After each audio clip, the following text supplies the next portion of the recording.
এনসিপির কার্যালয়ের সামনে ফের ককটেল বিস্ফোরণ। শাপলা রাজনৈতিক দলের প্রতীক না হতে পারলে ধানের শীষ পারবে না, বলছেন সার্জিস। জানাবো দক্ষিণ পূর্বাঞ্চলে বন্যার পদধ্বনি, টানা ভারী বৃষ্টিতে দেশের বিভিন্ন জেলায় তলিয়ে গেছে রাস্তাঘাট, জনদুর্ভোগ চরমে। এবং সর্বশেষ জানাবো বিনিয়োগ খুঁজতে চীন যাচ্ছেন বিটার চেয়ারম্যান। শুনছিলেন সংবাদ শিরোনাম, এবারে বিস্তারিত। এনসিপির কার্যালয়ের সামনে ফের ককটেল বিস্ফোরণ। রাজধানীর বাংলা মোটরে জাতীয় নাগরিক পার্টির কেন্দ্রীয় কার্যালয়ের সামনে ফের ককটেল বিস্ফোরণের ঘটনা ঘটেছে, তবে এতে হতাহতের কোনো খবর পাওয়া যায়নি। এ নিয়ে একই স্থানে তৃতীয়বারের মতো ঘটল এ ঘটনা। এনসিপির যুগ্ম সদস্য সচিব মুশফিকুর সালেহীন সাংবাদিকদের বলেন, এনসিপির কার্যালয়ের সামনে আবারও ককটেল বিস্ফোরণের ঘটনা ঘটেছে। কে বা কারা ঘটিয়েছে তা আমরা জানি না। রমনা থানায় ঘটনাটি জানানো হয়েছে। দ্রুত সময়ের মধ্যে ব্যবস্থা নেওয়ার দাবি জানাচ্ছি আমরা। এর আগে গত ৩রা জুলাই এনসিপির জুলাই প্রদর্শনী চলাকালে রাজধানীর শাহবাগ মোড়ে দুটি ককটেল বিস্ফোরণের ঘটনা ঘটে। তার আগে বাংলা মোটরে এনসিপির কেন্দ্রীয় কার্যালয়ের সামনে পদযাত্রার প্রদর্শনী গাড়িতে বিস্ফোরণ হয়। একই স্থানে কয়েকদিন আগেও এনসিপির সদস্য সচিব আক্তার হোসেনকে লক্ষ্য করে ককটেল বিস্ফোরণ নিক্ষেপ করে দুর্বৃত্তরা।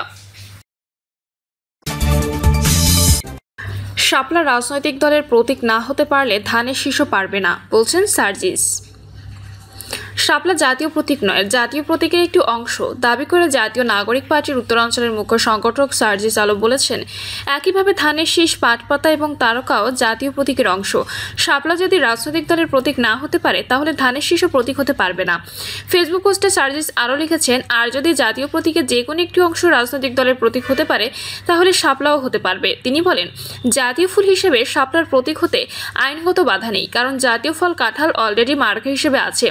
আর যদি মার্কা দেখেই ভয় পান তাহলে সেটা আগে থেকেই বলেন।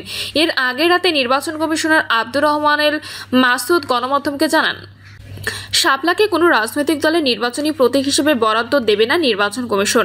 বিষয়টি নিয়ে বিতর্ক তৈরি হওয়ায় নীতিগতভাবে এই প্রতীক তালিকা থেকে বাদ দেওয়ার সিদ্ধান্ত নিয়েছে কমিশন।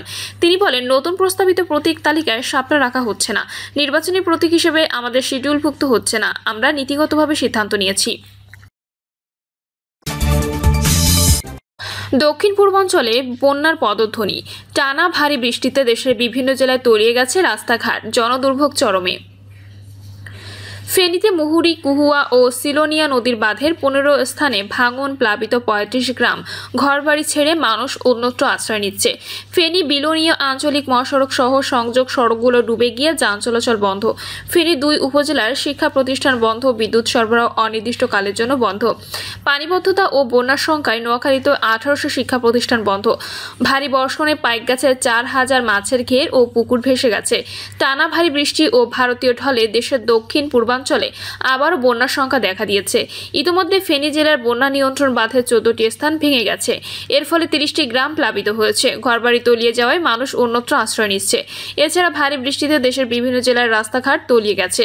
অনেক স্থানে যোগাযোগ ব্যবস্থা ভেঙে পড়েছে। ফলে প্রবল বর্ষণে ভেসে গেছে হাজার হাজার পুকুর ও মাছের ঘের, তলিয়ে গেছে ফসলি জমি। সব মিলিয়ে জনদুর্ভোগ চরম পর্যায়ে পৌঁছেছে। ভারতীয় পানি আগ্রাসনের ফলে গত বছর 21শে আগস্ট দেশের দক্ষিণ পূর্বাঞ্চলের 12টি জেলা স্মরণকালের ভয়াবহ বন্যায় প্লাবিত হয়। সেই দুঃসহ স্মৃতি এখনও তাদের তাড়িয়ে বেড়ায়। স্মরণকালের এই ভয়াবহ বন্যায় প্লাবিত হয়েছিল ফেনী, নোয়াখালী, লক্ষ্মীপুর, চট্টগ্রাম, খাগড়াছড়ি, রাঙ্গামাটি, মৌলভীবাজার, হবিগঞ্জ, চাঁদপুর, কুমিল্লা ও ব্রাহ্মণবাড়িয়া জেলা। তাতে অন্তত 50 লাখ মানুষ ক্ষতিগ্রস্ত হয়েছিল। বন্যায় ওইসব জেলায় হাজার হাজার মাছের ঘের ও পুকুরের মাছ ভেসে গিয়েছিল, তলিয়ে গিয়েছিল কৃষকের ফসলি জমি। এবারও সেই ভয়াবহ বন্যার পদধ্বনি শুনতে পাচ্ছে ফেনী, নোয়াখালী, কুমিল্লা, চট্টগ্রাম সহ দক্ষিণ পূর্বাঞ্চলের আরও কয়েকটি জেলার মানুষ।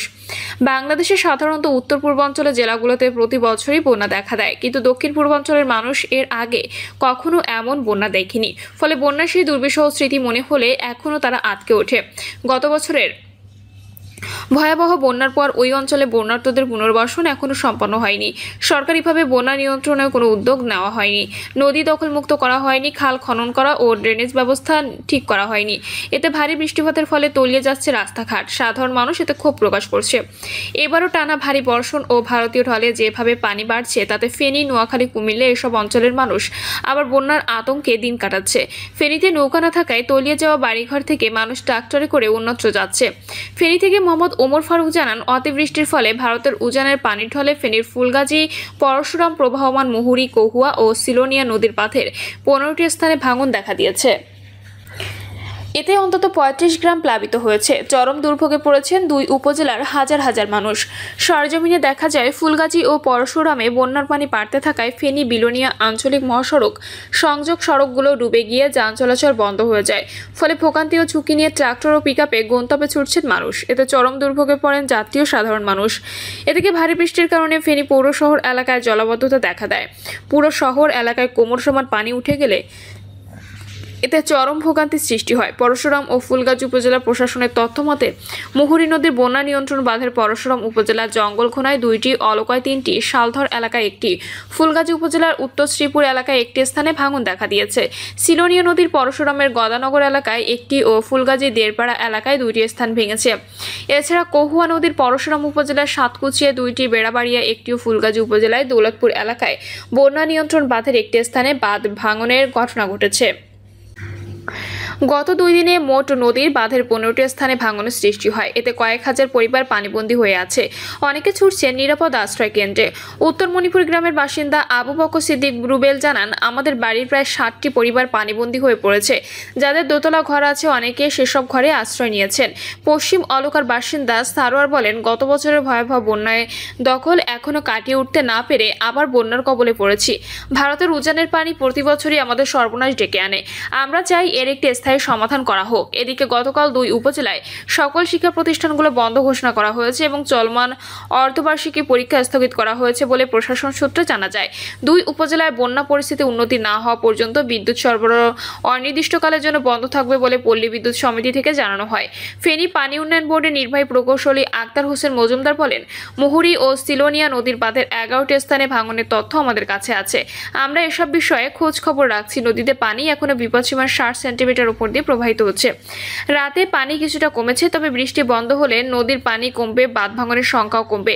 নোয়াখালী থেকে এহসানুল আলম খসরু জানান, মৌসুমী বায়ুর প্রভাবে গত 4 দিনের টানা বর্ষণে নোয়াখালী জেলার সর্বত্র জনজীবন থমকে দাঁড়িয়েছে। পানিবন্দী মানুষ দুর্ভাগ্যক্রান্ত হয়ে এ জেলাকে বন্যা দুর্গত এলাকায় ঘোষণার দাবি প্রবল হচ্ছে। জেলার 9টি উপজেলার সবকটি অতিবর্ষণের পানি নিমজ্জিত। রিকশা চালক, দিনমজুর সহ খেটে খাওয়া মানুষ কর্মহীনতার আতঙ্কে মুষড়ে পড়েছে। কুমিল্লা থেকে সাদিক মামুন জানান, টানা 3 দিনের বর্ষণে বিপর্যস্ত হয়ে পড়েছে কুমিল্লার স্বাভাবিক জীবনযাত্রা। কখনো হালকা, কখনো ভারী বৃষ্টিতে চরম ভোগান্তিতে পড়েছেন দিনমজুর, ফুটপাতের হকার, রিকশা চালক, শিক্ষার্থী ও কর্মজীবী মানুষ। আষাঢ় মাসের এই বৃষ্টিতে সৃষ্ট পানিবদ্ধতায় জনজীবনে দুর্ভোগ নেমে এসেছে। এদিকে ভারী বৃষ্টি, ভারতীয় ঢলের ফলে কুমিল্লার গোমতী নদী সহ অন্যান্য নদীর পানি বাড়ছে। এতে নিম্নাঞ্চল প্লাবিত হচ্ছে।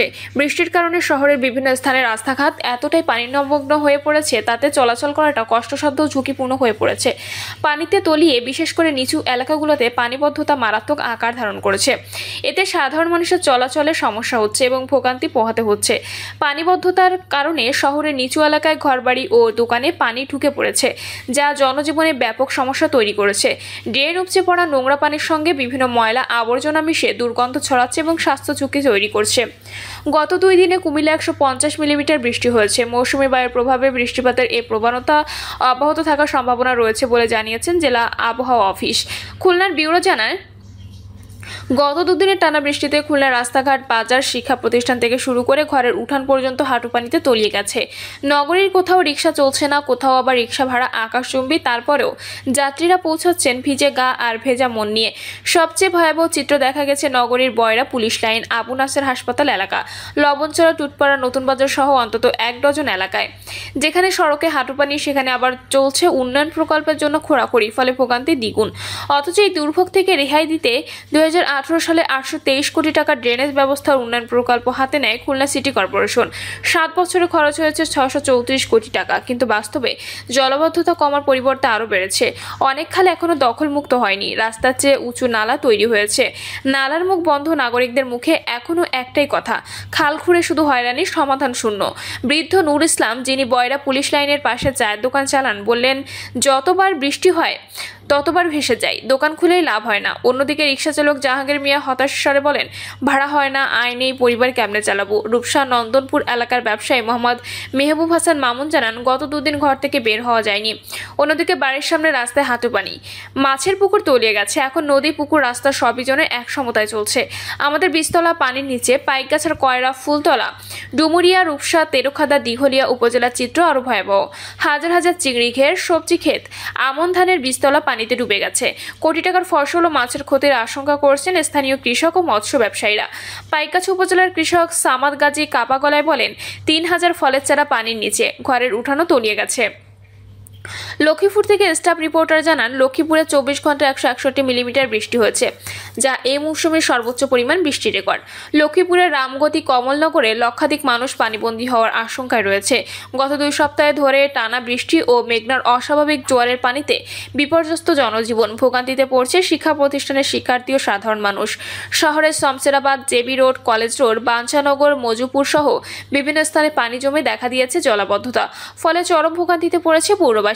রামগতি, কমলনগরে লক্ষাধিক মানুষ রয়েছে উদ্বেগ, উৎকণ্ঠায়। 2 সপ্তাহ ধরে টানা প্রচণ্ড বৃষ্টির পানিতে তলিয়ে গেছে 2 উপজেলার অধিকাংশ এলাকা। ভারী বৃষ্টিপাতের কারণে অধিকাংশ এলাকা প্লাবিত হয়েছে। এতে করে স্থানীয় বাসিন্দারা পড়েছেন চরম দুর্ভোগে। প্রিয় দর্শক, এই ছিল এখনকার সর্বশেষ সংবাদ। আপডেট সব সংবাদ পেতে চ্যানেলটি সাবস্ক্রাইব করে বেল আইকনটি ক্লিক করে রাখুন।